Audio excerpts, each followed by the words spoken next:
김정은 국무위원장이 공개석상에 등장한 뒤 북한 매체들 김 위원장의 건재를 연일 과시하고 있습니다. 김정은 위원장은 시진핑 주석에게 구두 친서를 보내며 대외 행보에도 나섰는데요. 이런 상황에서 미국에서는 코로나19 전국과 대선에 묻혀있던 북한 관련 이슈가 다시 떠오르는 모양새입니다. 평양 인근에 있는 새 미사일 시설이 공개됐고 잠수함 발사 탄도미사일 동향도 포착되는 등 북한의 군사적 움직임도 감지되고 있습니다. 이슈의 남반도 정은지 리포터입니다. 북한의 영상이나 노래를 선전하는 유튜브 채널입니다. 김정은 위원장이 20일 잠행 끝에 모습을 드러낸 순천 인비료 공장 준공식 영상이 여러 개 올라와 있습니다. 영어와 중국어, 스페인어 등 각국의 언어로도 번역돼 있습니다. The supreme leader of the party, State and Armed Forces Kim Jong-un, cut the inaugural tape. En medio de que sonaba la música de la ocasión, el máximo dirigente llegó al local de la ceremonia. 북한의 다른 대외 선전 매체는 남한의 가짜뉴스를 강하게 비판했습니다. 남한에서 성행한 가짜뉴스가 사람들을 혼돈 상태에 빠뜨리고 있다며 가짜뉴스를 퍼뜨리는 주체로 남한의 보수 세력을 언급했습니다. 가짜뉴스가 어떤 것인지를 특정하진 않았지만 최근 오보로 밝혀진 김정은 위원장의 건강 이상설을 염두에 둔 것으로 보입니다. 그런가 하면 북한의 관영 매체들은 연일 자력갱생 띄우기에 여념이 없는 모습입니다. 북한 매체들은 김 위원장이 20일 만에 공개 활동 장소로 택한 순천 인비료 공장을 부각하며 체제 선전에 활용하고 있습니다. 우리의 건설자, 과학자들과 인민군 군인들은 순천 인비료 공장 건설을 완공해서 오늘의 정면 돌파전에서 승리의 첫 화성을 올렸습니다. 순천 인비료 공장 건설자들이 구정신 구기백을 본받아가지고 올해 농사를 과학기술적으로 한번 번때 있게 잘 지어서 기어이 대풍을 안아오려고 합니다. 한편 김 위원장이 깜짝 재등장 장소로 인비료 공장을 택한 것에도 관심이 쏠립니다. 순천 인비료 공장은 북한의 첫 현대식 비료 공장으로 농업 생산을 늘려 고질적인 식량난을 해소하기 위해 2017년 착공했습니다. 이번 방문을 두고 김 위원장이 북한 주민의 민생 문제에 보다 집중하고 경제 행보를 강화하려는 것 아니냐는 해석이 나오는 이유입니다. 정면 돌파전과 그리고 인민들을 잘 먹고 잘 살게 하겠다는 그 의지를 두 가지를 좀 보여주려는 포석이었던 것 같은데요. 제재 하에서도 순천 인비료 공장 같은 이게 대규모 공장을 우리가 준공을 했다라고 하는 것을 대내에 가시를 하면서 정면 돌파전을 변함없이 끝까지 가겠다. 지난해 말 전원회의에서 경제, 특히 농업을 중심으로 한 정면 돌파전을 선언한 만큼 특별한 의도나 고민이 있기보다는 일련의 행보로 봐야 한다는 분석도 있습니다. 조선노동당 위원장 동지께서는 농업전선은 정면 돌파전의 주 타격 전방이라고 하시면서 농업 부문에서 과학농법을 틀어쥐고 다수학 열풍을 더욱 세차게 일으킬 때 위하여 지적하시고 해외 일각에선 인비료 공장에서 핵무기 원료인 우라늄 추출이 가능하다는 주장도 있지만 전문가들은 현실성이 떨어진다는 반응입니다. 북한 스스로는 약 400만 톤의 우라늄을 채굴 가능하다라고 선전을 하고 있죠. 그래서 실제 국제원자력기구 같은 데서는 한 760만 톤 정도가 전 세계 매장량이라고 보는데 북한 주장에 따르면은 그거의 반이 넘는 우라늄이 자기 나라에 있다는 것이죠. 그런 선전을 해온 북한으로서는 그리고 실제로 이제 우라늄이 상당량 매장돼 있는 것으로 추정되는 북한에서 굳이 인비료 공장에서까지 우라늄 정강을 따로 추출할 필요가 있겠느냐라고 하는 의문이 하나 있고요. 이런 가운데 북한 매체는 김정은 위원장이 시진핑 주석에게 중국이 코로나19 방역 사업에서 성과를 이룩하고 있는 것과 관련해 구두 친서를 보냈다고 전했습니다.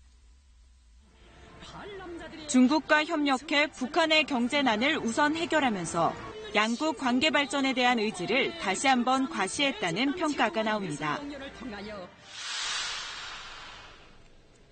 김정은 위원장이 건재를 과시한 지 하루 만이죠.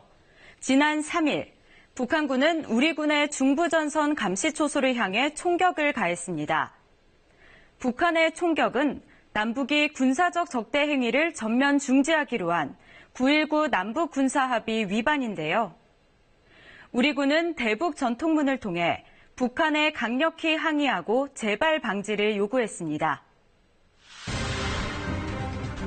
지난 3일 오전 7시 41분 강원도 철원 중부전선 일대의 우리 군 감시초소 GP에 여러 발의 총성이 들렸습니다. 당시 GP 근무자가 총소리를 듣고 주변을 확인한 결과 초소 외벽에 총탄 4발의 흔적을 확인했습니다. 우리 군은 즉각 2차례에 걸쳐 경보사격과 대응사격을 하고 정전협정을 위반했다는 내용의 방송을 내보냈습니다. 국방부는 대북 전통문을 보내 북한에 강력히 항의했습니다. 현 상황에 대해서 심각함에 대해서 우려를 했고 입장도 표명해달라고 얘기를 했으며 이 같은 행위에 대해서는 즉각 중단해야 된다는 점도 촉구했습니다. 합참은 북한의 계획적 총격일 가능성은 낮다고 보고 있습니다. 짙은 안개로 시야가 흐려 도발할 환경이 아니었다는 점, 유효 사거리를 벗어난 총격으로 확인된 점, 총격 전후로 북한군과 주민들의 특이 동향이 없었다는 점 등 때문입니다. 하지만 총탄의 탄착점이 분산돼 있지 않고 한쪽에 몰려있다는 점 등으로 봤을 때 북한이 의도적으로 총격을 가했을 가능성도 배제하지 않고 있습니다. 북한의 어떠한 정치적 메시지가 담겨 있을 수 있다. 북한의 시각으로서는 김정은 위원장의 건강 상태를 이야기하는 것이 최고 존엄에 대한 모독이 될 수 있기 때문에 나름대로의 불만 표시를 했다 이렇게 볼 수 있는 거고요. 다른 한편은 군사적 차원에서 바라볼 수 있어요. 사실은 김정은 위원장 자명 기간 동안 우리가 군사훈련도 했고 또 북한에 대한 감시 정찰을 확대했거든요. 그러한 군사적 활동에 대한 불만 표시로서 저강도 도발을 선택할 수도 있다 이렇게 보는 거고요. 우리 군의 대북 전통문에 대해 북한은 아직 회신하지 않고 있습니다. 지난해 11월 서해 NLL 인근 창린도에서 해안포를 쏴 9.19 남북군사합의를 위반했을 때도 북한은 묵묵부답으로 일관했습니다.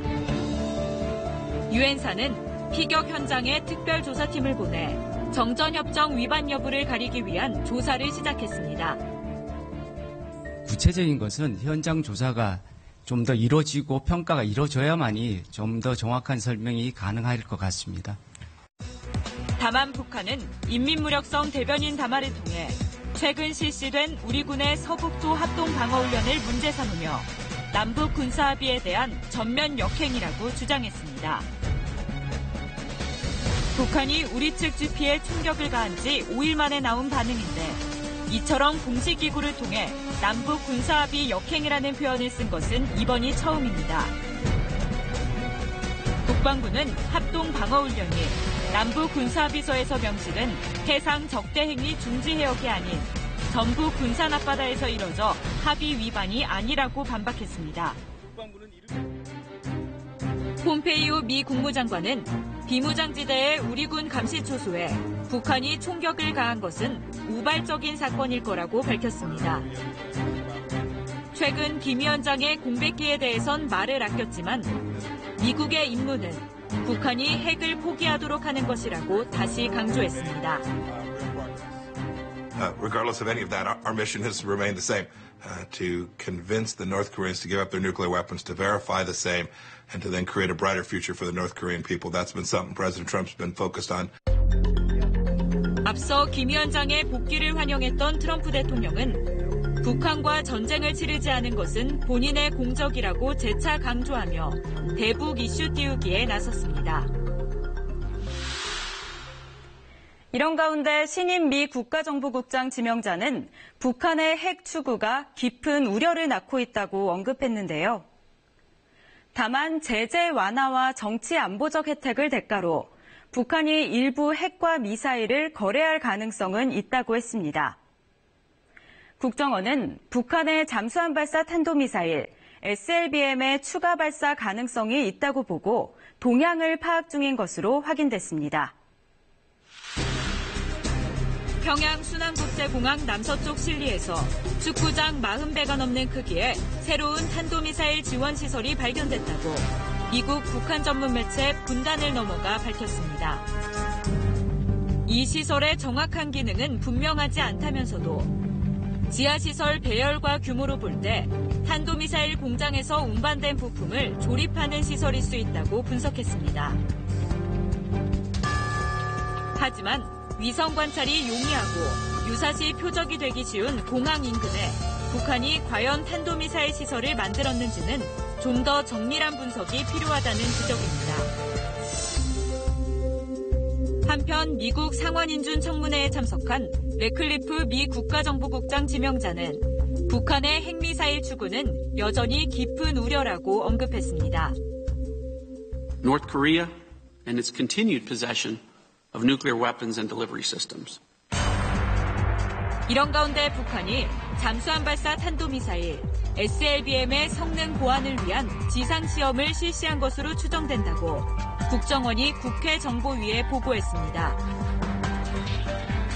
국정원은 함경남도 심포조선소에서 수중 사출 장비가 지속적으로 식별되고 있다며 SLBM 추가 발사를 준비하는 것으로 보고 신형 잠수함 진수 동향도 주시하고 있다고 밝혔습니다.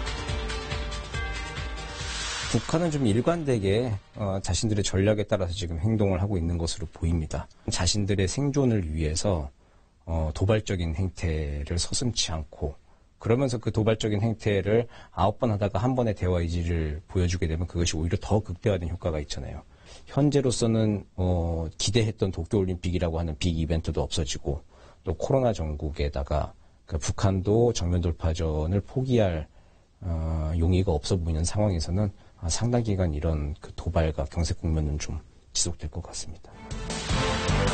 미국의 대선 국면과 코로나19 사태로 인해 묻혀있던 북핵 이슈가 김정은 위원장의 재등장을 기점으로 다시 살아나는 모양새입니다. 김 위원장의 건재가 확인되면서 고착 상태인 북미 대화와 남북 관계에는 또 어떤 영향이 있을지 주목됩니다.